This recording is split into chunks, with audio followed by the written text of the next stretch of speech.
Ron DeSantis' new line of attack against former President Trump is touting the Florida governor's anti-transgender policies, an attack delivered in a rather controversial new ad released online over the weekend.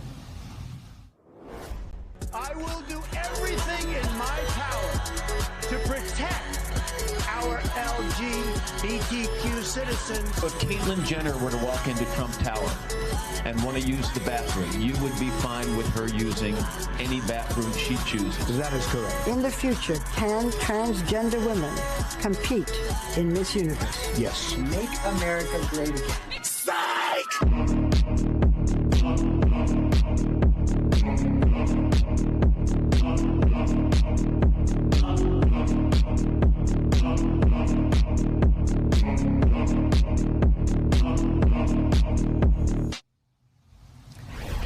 Joining me now, USA Today Washington Bureau Chief Susan Page, PBS NewsHour co-anchor Amna Nawaz, and former Florida Republican Congressman Carlos Curbelo.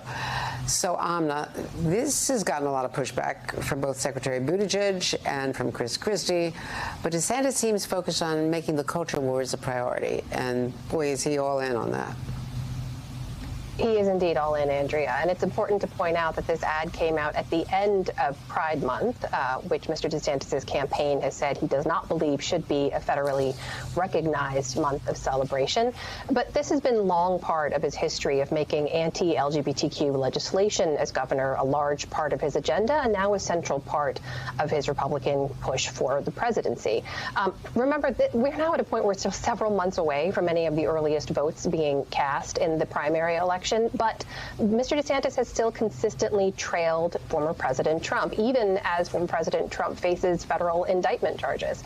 And he is doing anything he can now to try to break through, to try to close that gap in what's sort of a largely come together Republican primary field. He's doing that by running to the right of former President Trump, by leaning into some of these culture war issues and specifically anti-LGBTQ issues. Don't forget, this is the governor who signed the Don't Say Gay, the so-called Don't Say Gay law into action in Florida there. He signed bill targeting drag shows in Florida. He also had to have a federal judge step in to block portions of his ban on gender-affirming care for transgender minors. So this is an issue that we're seeing him lean more heavily into, a number of other Republican candidates as well. And it's something that's resonating with some of those Republican primary voters. We've now even seen among recent polls support for things like same-sex marriages and trans rights backsliding among Republicans. The first time we've seen that kind of backslide in years, Andrea. And Susan, I have to say, this is the first time I've seen a political ad featuring the late Barbara Walters, who passed away months ago. So there's a tasteless factor here as well. We haven't seen a response yet from Donald Trump, though. You know, one thing I think we should note, that ad starts with a quote from Donald Trump where he's vowing that to protect lesbian and gay Americans. He was speaking in the wake of the Pulse nightclub mass shooting, which left 49 people dead in Florida, in Governor DeSantis' home state.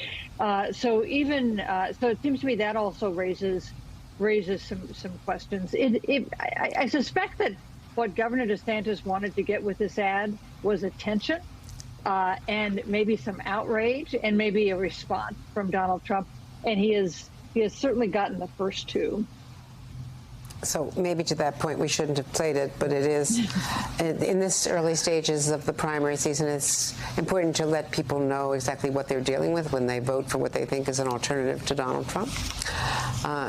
Congressman Curbelo, these two Floridians are dominating the primary, but Ron DeSantis cannot seem to gain enough new ground with Republican voters. In fact, he's lost ground since he went out to Iowa and started campaigning. Well, Andrea, Ron DeSantis doesn't seem to be running to the right of Donald Trump. He seems to be running beneath Donald Trump. I mean, he's attacking Donald Trump for saying that gay people should be treated fairly and equally. And I can tell you, I've had a lot of disagreements with Donald Trump over the years. I never supported him. But from private conversations I'd had with him, I can tell you that he doesn't believe in discriminating against the LGBTQ community. So what Governor DeSantis is doing is dangerous. He's trying desperately to gain support among Republican primary voters, But in some ways, I think he's almost disqualifying himself in a general election, because the types of swing voters that have helped Democrats recover after the Republican trifecta of 2016, they're not going to be okay with this. They're not okay with this kind of speech. So maybe he's trying to make some inroads in the GOP primary, but at a very high political cost in a potential general election. Susan, let's talk about the Supreme Court's decisions, because those decisions have dominated headlines in recent days for good reason. They could benefit the Democrats politically, as the Dobbs decision did, of course, in the 2024 midterms, the 2022 midterms. On some of these big issues, the court is at odds with American public opinion. And of course, the court doesn't have to follow the polls, but in any case, on abortion, on the student loan issue, on some of these other big questions, the court is rejecting protections and policies that have been popular with Americans that follow the direction of American public opinion. One issue on which the court is in line with public opinion is their affirmative action decision, eliminating the use of racial preferences at elite colleges. And that is something we've seen a bit of polling about since that decision came out, and we find that Americans like that decision, agree with that policy. But on some of these other issues, the court is at odds with both where the Biden administration is and where most Americans are. And Congressman, what does Speaker McCarthy do and Leader McConnell to try to avoid the pitfalls of 2022 and getting caught in a squeeze play between some really unelectable Trump nominees? Well, particularly Speaker McCarthy is in an impossible position, and we saw him last week backtrack after admitting that Donald Trump may not be the best choice for Republicans in next year's elections.